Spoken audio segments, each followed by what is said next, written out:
You're watching Mirror 7 News. Stay informed, stay ahead for more news.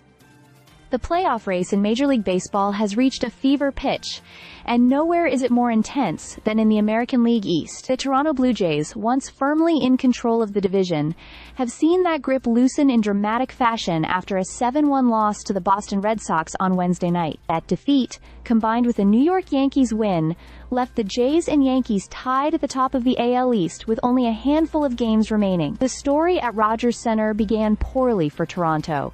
Veteran starter Max Scherzer, who was expected to deliver stability on the mound, was roughed up early. Boston jumped on him quickly, scoring 3 runs in the first inning. Masataka Yoshida later added a solo homer in the 5th, and Carlos Narvaez delivered the final blow with a 3-run shot in the 8th off reliever Jose Barrios. Scherzer's final line was far from sharp. 4 earned runs on 10 hits across 5 innings.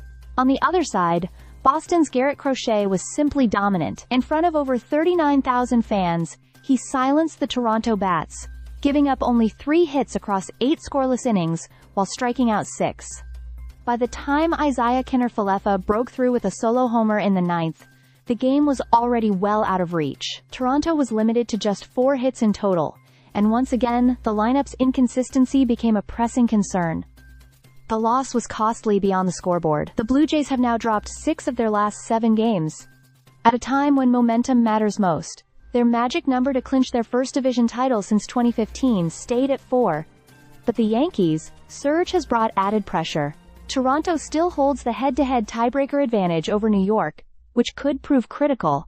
But that safety net can only stretch so far if the team cannot turn things around on the field. Frustration boiled over in the 7th inning when slugger Vladimir Guerrero Jr. was ejected for arguing a strike call. Even hitting coach David Popkins was tossed shortly after, adding more heat to an already difficult night for the Jays. Meanwhile, Boston's victory had playoff implications of its own. The Red Sox, sitting in a wildcard spot, trimmed their magic number to just 2 and have now won 6 of their last 9. Crochet's stellar outing only strengthened his candidacy for the AL Cy Young conversation. Looking ahead, the Blue Jays will try to salvage the series with the Red Sox before finishing the regular season against the Tampa Bay Rays. Every game carries enormous weight, not only in the AL East race, but also in determining playoff seeding. For now, Toronto fans are left to wonder whether this recent slump is just a stumble or a sign of bigger trouble as October baseball arrives. Stay subscribed for more videos.